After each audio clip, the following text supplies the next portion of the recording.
But what's the one piece of advice? I think that like nobody cares about you is something that was never made clear to me. And I mean that in the most positive, optimistic, inspiring, motivating way. Like, I think that, especially if you see yourself as a creative or you want to exist on YouTube or as a filmmaker, or as a musician or as an artist or a painter, any of those things, like, you think that everybody's paying attention. And because of that, it kind of controls how you think. And the reality is nobody gives a shit. Everybody is so focused on themselves in this world.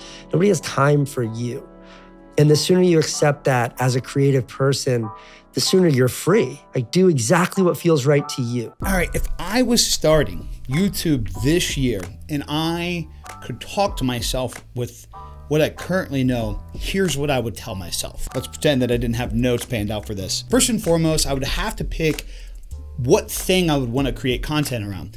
I would choose something that I already do anyways. The last thing I would do starting a YouTube channel in 2024 is be inspired by somebody else's content and try to replicate their content. I would choose to find something that I wake up and would want to do anyways in my life, regardless of a camera being there, because it gives me fulfillment or makes me happy. I would take that and I would apply it to the content I create. Example, instead of me watching somebody like Tim the Tatman or Casey Neistat and thinking that I just have to play Call of Duty on stream or just have to vlog every day of my life.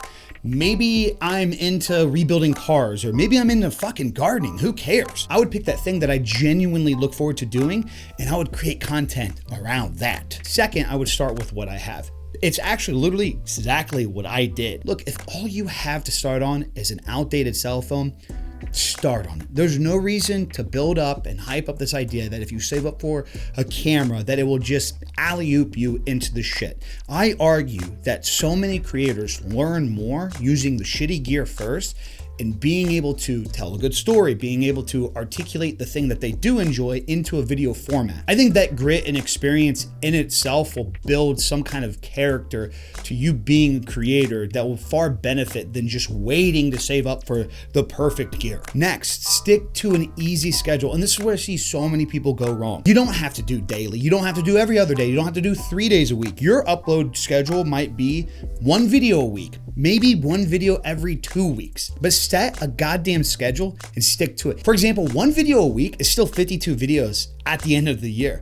Cut that even in half, and that's still a lot of videos at the end of the year. But we worry about everything in the now, not having that proof or experience right at this moment. So a lot of creators just think that they have to have more videos up front to get going. But I think it's more beneficial to set realistic goals that you will actually stick to, so that way you can make this last. Making it last moves me into the next point. Don't expect anything right away. Don't expect tens of thousands of subs, hundreds of thousands of views, and tens of thousands of dollars. This is why point 1 is so crucial, doing the thing that you enjoy anyways.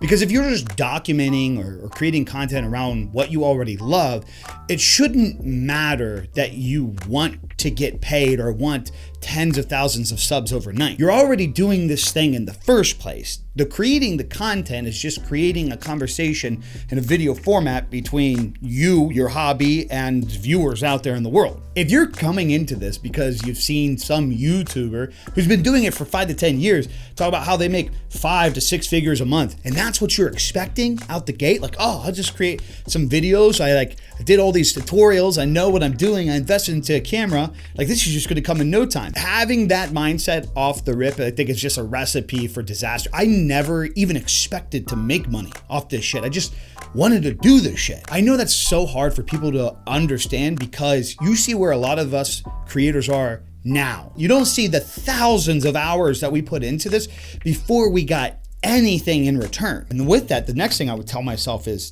don't get too busy watching everybody else. Look, I love YouTube. It's like cable TV for me. I don't watch anything. I rarely watch movies. Every night, if I get time to sit down and watch stuff and have me time to consume content, it's YouTube. But I don't go around specifically trying to watch only the things that I want to grow my brand in. I watch gaming videos, I watch tech videos, I watch fitness videos, I watch do-it-yourself videos, I watch outdoor videos. I don't openly go out and try to only consume the content that I would create, because I'm not trying to just be like everybody. I'm not trying to just watch every video in the style of something that I do, so that way I just consume all their shit and want to be what they all are. When it comes to YouTube, I just watch the content I genuinely fucking enjoy, and then when it comes to me making videos, I just make the videos around the shit I want to make videos around. Is there influence in things over the? Of course, man. I learned so much off of guys like Peter McKinnon and Casey Neistat, and even off of some of my homies throughout the years. But all in all, I didn't sit down to make today's video because I watched 5 other people make this video. This is just a video that I figured I would make because I get so many questions in my live stream. And by the way, make sure you guys are following me over on my live stream, kick.com/Biggie, make an account, come say hi sometime. Next up, once you figure out your thing, you get the consistency, you're like making videos, I would highly recommend utilizing shorts to magnify your voice in content and funnel people into your long form content. A lot of people are confused and concerned right now about making a shorts channel and then having your long form channel.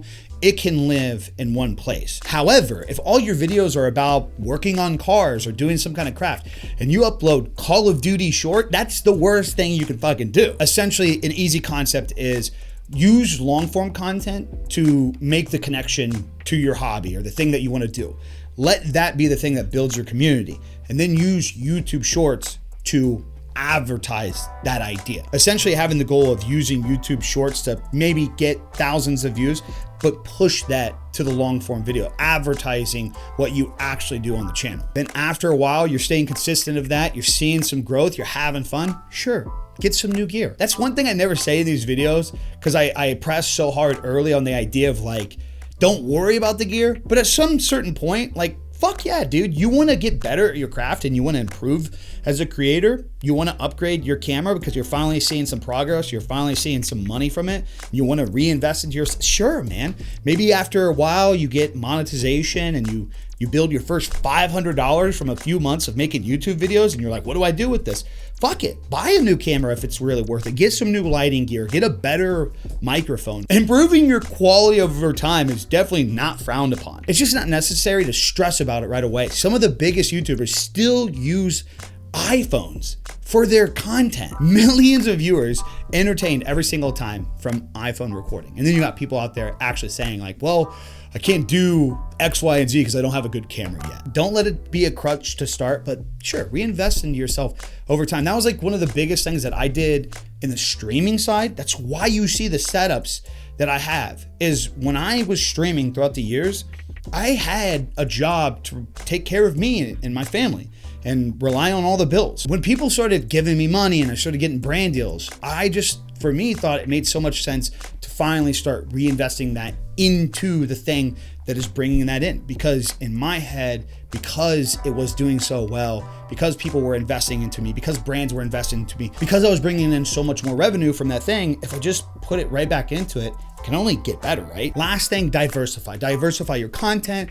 diversify your revenue. One thing that a lot of creators don't emphasize enough is the reason why a lot of us are full-time is because we don't rely on one stream of income. A lot of us don't only rely on YouTube videos. We got TikTok, Instagram, YouTube, brand deals, community support, merchandise drops, and product sales. As a creator, you just never know what kind of opportunities are out there. And what I've learned over the years is that if you confine yourself to this idea of what you've imagined from somebody else because you've seen what they did, I just feel like you potentially screw yourself over by not simply fucking around and finding out. All right, like, comment, subscribe, turn on those notifications. That's all I got for you guys today. I'm out. Peace. Deuces.